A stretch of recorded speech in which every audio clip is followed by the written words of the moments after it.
साहब एक हिंदी माध्यम के बच्चे से पूछ लिया, मैंने कहा बेटा गाली को कैसे परिभाषित करेंगे बताओ। बच्चे का जवाब था, सर अत्यधिक क्रोध आने की स्थिति में शारीरिक रूप से हिंसा ना करते हुए मानसिक रूप से की जाने वाली हिंसात्मक कार्रवाई के अंतर्गत कुछ चुने हुए शब्दों का समूह जिनके उच्चारण के पश्चात मन को असीम शांति का अनुभव होता है। बहुत अच्छे, बहुत अच्छे, लोगों का भी मन कर रहा है देने को। देखो देश हित में तो गालियां खाई जाएं, इसके लिए और मौके कितने आएंगे, पर अगर आज ये मौका आता है तो मैं खुश नसीब रहूंगा, क्योंकि देश की स्थितियां बड़ी विचित्र हैं। पिछले दिनों भ्रष्टाचार का मुद्दा बड़ा फैला देश में, आपने देखा। गांधी जी कभी कहा करते थे रिश्वत लेना अन्याय है, रिश्वत लेना अन्याय है। हम लोग भारतीय आदमी अपने काम की चीज निकाल लेते हैं। वो कह गए रिश्वत लेना अन्याय है, हमने उसका अर्थ निकाल लिया रिश्वत लेना अन्य आय है। अच्छा है, अच्छा है। अच्छा पिछले दिनों अभी एक मुकदमा आया, वकील साहब जोर जोर कहने लगे, जोर जोर से, जज साहब मिलॉर्ड कानून की किताब के पेज नंबर 15 के अनुसार आपको मेरे मुवक्किल को रिहा कर देना चाहिए। वकील साहब ने इतनी जोर से बोला, जज साहब को लगा कुछ नया खोज के लाया होगा। जज साहब ने कहा वकील साहब कानून की वो किताब पेश की जाए। जैसे ही किताब पेश की गई, जज साहब ने किताब का पेज नंबर 15 खोला, 1,000 के 20 नोट। जैसे ही जज साहब ने देखा, बोले वकील साहब ऐसे ऐसे 4-5 सबूत और पेश किए जाएं। बहुत अच्छे, वाह दीपक, वाह दीपक, बहुत अच्छे। मेरे तो दोस्त ने पिछले दिनों कहा, बोले दीपक जी ये भ्रष्टाचार कुछ ले दे के खत्म नहीं हो सकता क्या? अच्छा ये घटना यहां नहीं चल रही है, पूरे ब्रह्मांड में चल रही है। वो मुझे याद है, धरती से 3 इंजीनियर मरनों उपरांत स्वर्ग में पहुंचे। स्वर्ग पर जैसे ही घुसने लगे, दरबान ने रोक लिया, जैसे अपने को बाउंसरों ने रोका था आज। पर हमने बता दिया तो रोक लिया उन्हें, और दरबान ने कहा देखो मुझे पता चला कि तुम धरती से आए हुए तीनों इंजीनियर हो। धरती से आए हुए इंजीनियर हो, ये स्वर्ग का द्वार मरम्मत करना है, इसका बजट एस्टीमेट बताओ कितना खर्चा आएगा। पहला इंजीनियर हमारे पड़ोसी मुल्क पाकिस्तान का था, उसने कहा इस पर खर्चा आएगा 9,000 रुपए। दरबान ने पूछा कैसे? बोले 3,000 लेबर कॉस्ट, 3,000 मटेरियल कॉस्ट, 3,000 मेरी कमाई। समझ में आई दरबान भाई। दूसरा इंजीनियर चीन का था, बोला इस गेट को ठीक करने में लगेंगे 33,000 रुपए। दरबान ने पूछा कैसे? बोला 11,000 लेबर कॉस्ट, 11,000 मटेरियल कॉस्ट, 11,000 मेरा शुद्ध मुनाफा। अब भारतीय भारी इंजीनियर का नंबर आया, उसने एक बार गेट को देखा, एक बार दरबान को देखा, फिर बोला देख धरती पर ऐसे जुगाड़ मैंने किए हैं बहुत तेरे, धरती पर ऐसे जुगाड़ मैंने किए हैं बहुत तेरे, खर्चा आएगा 29,000 जिसमें 10,000 तो तेरे। खर्चा आएगा 29,000 जिसमें 10,000 तो तेरे, 10,000 मेरे, बाकी बचे 9,000 तो पाकिस्तानी इंजीनियर को ठेका दे देंगे, जाने इसका काम।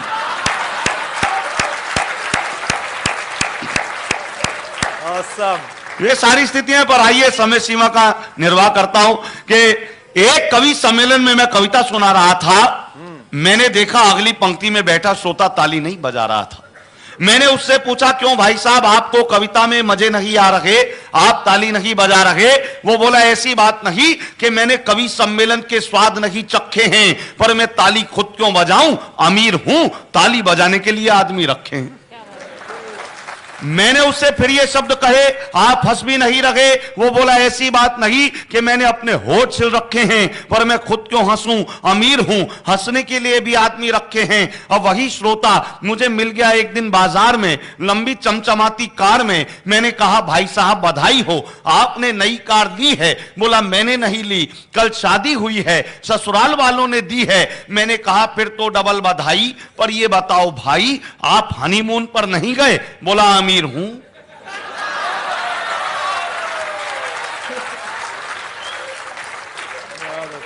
और ये बात मैंने इसलिए कही है, मेरा कहना सही है कि भौतिक सुख साधनों के चलते आदमी कोई काम खुद नहीं कर सकता।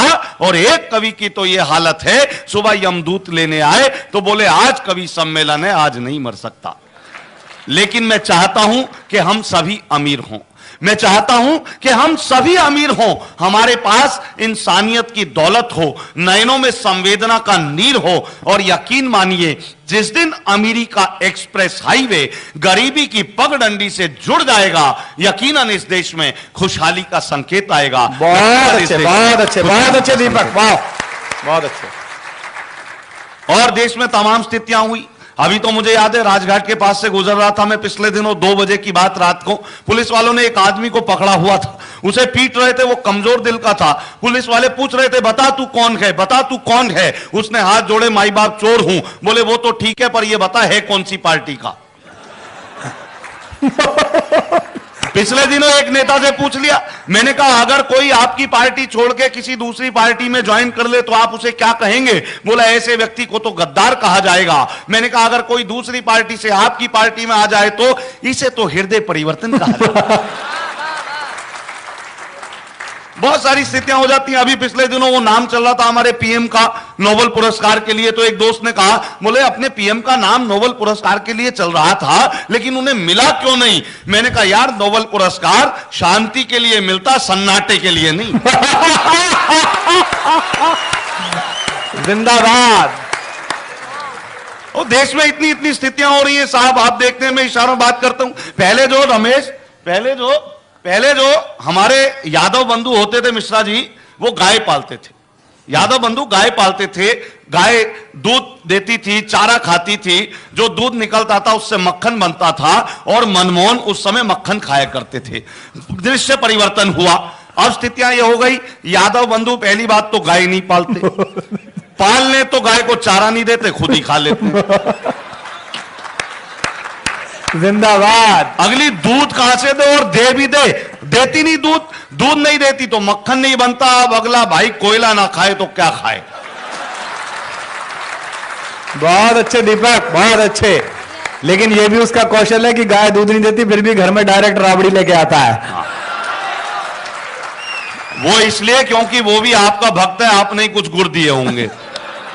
क्योंकि देखो कई लोग कहते हैं डॉक्टर साहब ने प्यार पे पीएचडी, प्यार पे पीएचडी की, हमने भी इनसे गुड़ लिया, हमने पीएचडी करने वाली से ही प्यार कर लिया। अच्छा है। लोग कहते हैं ये प्यार के गीत लिखते हैं, प्यार के गीत लिखते हैं, मैं तो इन्हें गीतों का प्रेम चोपड़ा कहता हूं। लेकिन आइए जुड़ता हूं, कोशिश करता हूं, पारिवारिक उत्सव है तो पारिवारिक संबंधित कुछ रचनाएं आपके बीच में देता हूं। अभी 22 तारीख आने वाली है, एक पर्व आ रहा है, वहीं से शुरू करता हूं कि करवा चौथ के दिन अपनी पत्नी का मन रखने के लिए मैंने भी व्रत रखा। अच्छा। सुबह से ना पानी पिया, ना खाने में कुछ चखा। शाम को जब घर आया पत्नी से फरमाया, बता डार्लिंग ऐसा क्या करूं कि तेरी जिंदगी में ऐश हो जाए। पत्नी मुस्कुराते हुए बोली, कुछ ऐसा कर दो तुम्हारी जीवन बीमा पॉलिसी कैश हो जाए।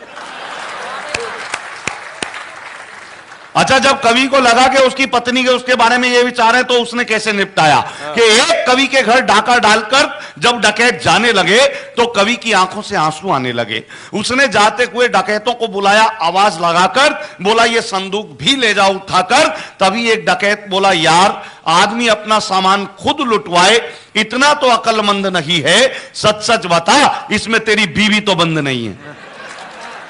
सच सच बता इसमें तेरी बीवी तो बंद नहीं है। कवि बोला, डाकू भैया आपने खाम खाकी अपनी मूछें ऐठी हैं, अरे बीवी तो अलमारी में बंद है, इसमें तो सासू जी बैठी हैं। तो कई बार होती है, मैं शब्दों का घालमेल बता रहा था कि वो कुछ कह के गए और हमने अपने काम की चीज निकाल ली। एक कविता सुनाता हूं, पूरे पारिवारिक दृश्य का आनंद लीजिए कि मैं कवि सम्मेलन में जाने को हो रहा था तैयार। कवि सम्मेलन में जाने को हो रहा था तैयार। मेरी पत्नी को जाना था बाजार। सकुचाती शर्माती मुझसे बोली, मुझे छोड़ दोगे क्या। सकुचाती शर्माती मुझसे बोली, मुझे छोड़ दोगे क्या। मैंने कहा मैं तो कब से तैयार बैठा हूं।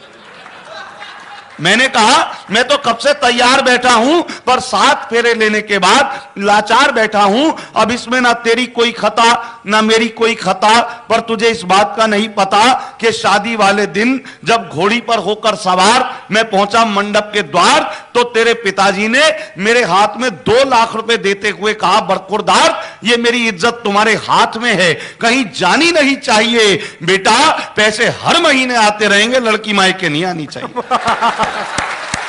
बहुत अच्छे दीपक।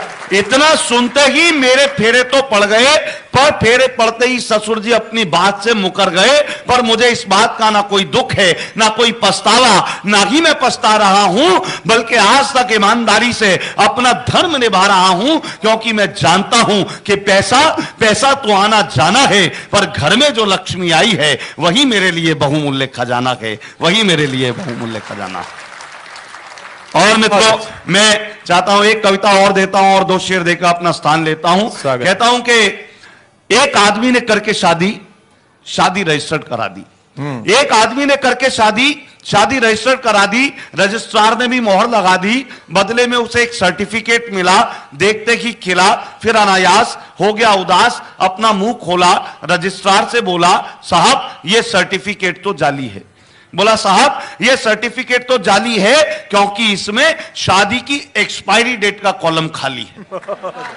क्योंकि इसमें शादी की एक्सपायरी डेट का कॉलम खाली है। तो रजिस्ट्रार ने उसे बताया, बड़े प्यार से समझाया, ऐसा नहीं कि हमारे यहां शादियां ही होती हैं या तलाक के मुकदमे दायर नहीं होते हैं, पर ये हिंदुस्तान के मेरे दोस्त, यहां पर आदमी एक्सपायर होने के बाद भी रिश्ते एक्सपायर नहीं होते हैं। आदमी एक्सपायर होने के बाद भी रिश्ते एक्सपायर नहीं होते हैं। और मित्रों, चलते चलते कहता हूं, मैं तमाम कोशिशें करता हूं, नए नए प्रयोग। डॉक्टर साहब आप भी पहली बार सुनेंगे कि सुबह का अपना मजा है, शाम का अपना मजा। सुबह का अपना मजा है, शाम का अपना मजा, जूस का अपना मजा है, जाम का अपना मजा। जूस का अपना मजा है, जाम का अपना मजा, एक के संग एक फ्री है इन दिनों हर आइटम। एक के संग एक फ्री है इन दिनों हर आइटम, मुफ्त का अपना मजा है, दाम का अपना मजा। मुफ्त का अपना मजा है, दाम का अपना मजा। और आशिकी में कल मैं उसके भाइयों से फिर पिटा। हाय बधाई हो। आशिकी में बधाई हो। कल मैं उसके भाइयों से फिर पिटा, दर्द का अपना मजा है, बाम का अपना मजा। बहुत अच्छे। तो आइए मैं और समापन की ओर लेकर चलता हूं अपनी पारी को। तमाम रंग होते हैं, हास्य का है। मैं कोशिश करता हूं कि भले ही मद में रहते हैं, भले ही मद में रहते हैं, मगर हम हद में रहते हैं। अच्छा है। भले ही मद में रहते हैं, मगर हम हद में रहते हैं। परिंदे आसमां पर भी जमी की जद में रहते हैं। बहुत अच्छा है। परिंदे आसमां पर भी जमी की जद में रहते हैं, हमारी उनसे बनती है जो अपने कद में रहते हैं। बहुत अच्छे। हमारी उनसे बनती है जो अपने कद में रहते हैं, उन्हें जनता से क्या मतलब, वो जो संसद में रहते हैं। जिंदाबाद। वाह। तो दोस्तों, ये गलतफहमी है केवल आपकी, ये गलतफहमी है केवल आपकी, है हुकूमत आपके ही बाप की। बहुत अच्छे। मुझे एक घटना याद आती है। पिछले दिनों मुझे और डॉक्टर कुमार विश्वास जी को जयपुर जाना था कवि सम्मेलन में। इत्तेफाक से गुड़गांवा में थे। मैंने कहा, डॉक्टर साहब आपकी भी गाड़ी नहीं आ रही अभी, और कुछ नहीं है तो टैक्सी कर लेते हैं। डॉक्टर साहब बोले कोई बात नहीं। हमने टैक्सी कर ली। टैक्सी वाले से कहा, भाई जयपुर कितनी दूर है? बोला यही कोई 20-25 खेत छोड़ने के बाद। अब हम बैठे 1 घंटा 2 घंटा 3 घंटे हो गए। तो मैंने ड्राइवर साहब से पूछा, मैंने कहा तुम तो कह रहे थे भाई जयपुर 20-25 खेत छोड़ने के बाद है। बोले साहब आपने ये तो पूछा ही नहीं खेत किसके हैं।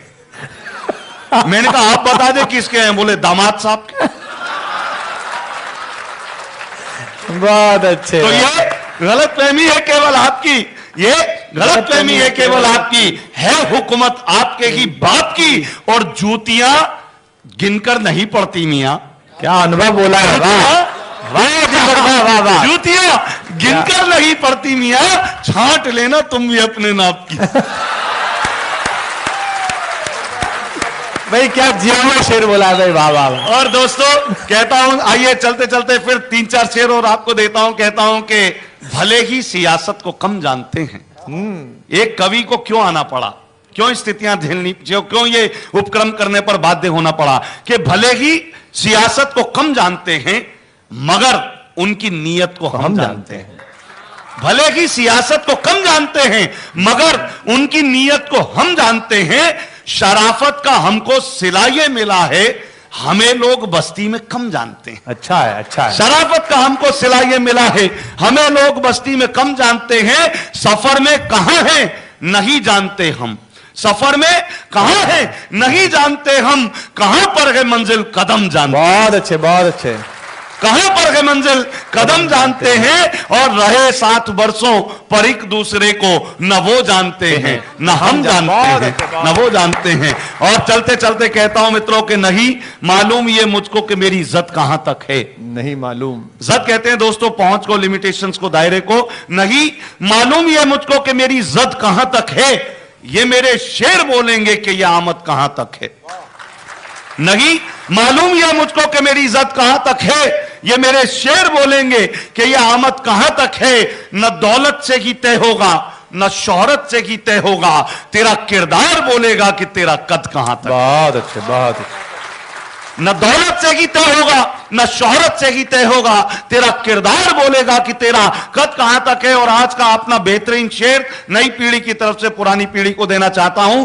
कहता हूं कि तेरा किरदार बोलेगा कि तेरा कद कहां तक है। और बुजुर्गों के तजुर्बों तक पहुंचना चाहते हैं घर, बुजुर्गों के तजुर्बों तक पहुंचना चाहते हैं घर। जमी की तह में जाकर देखिए बरगद कहां तक है, की तह में जाकर देखिए बरगद कहां तक। बहुत अच्छे, एक बार जोरदार तालियां। बहुत अच्छे दीपक। ये दीपक के जीवन का सर्वश्रेष्ठ क्षण है जब हरियाणा के एक आदमी के लिए भी कुछ